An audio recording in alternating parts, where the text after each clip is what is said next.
Iluluto natin ngayon sinigang na hito. Lalagyan ko ng mga ganito, mga tanim ko. Yan o. Ganito talaga pa nagluto ko. Paraging madilim dahil kung hindi pang amusal,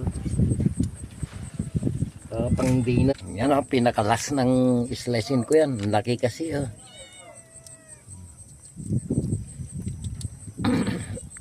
Ito na po yung ano isusunod ko, yung hito na lilinisan para minsanan na yung saang doon.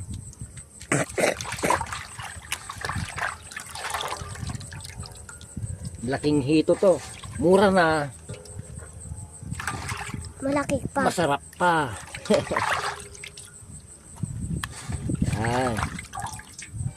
Halagang biruin nyo, isang pirasong hito lang to, laki oh. Ang dami na yung karne.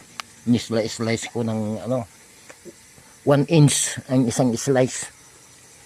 Yan, saan ko na yung ano, mauna muna yung gulay para hindi na madurog yung isda, yung hito.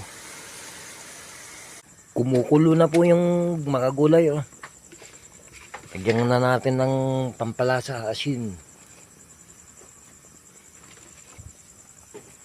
Oh, pwede nang ilagay yung isda. Tamang oras para hindi siya madurog.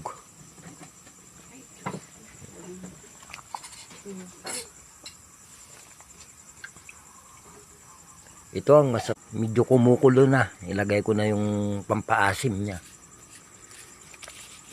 Bumili na lang ako ng pampaasim. Dahil wala pang bunga yung kamyas ko doon. O kaya yung salamagi. Yun na lang. Okay na. Ay, mapapakain ka talaga sa sabaw nito sa kung ganito yung pang dinner mo. Sinigang itlog.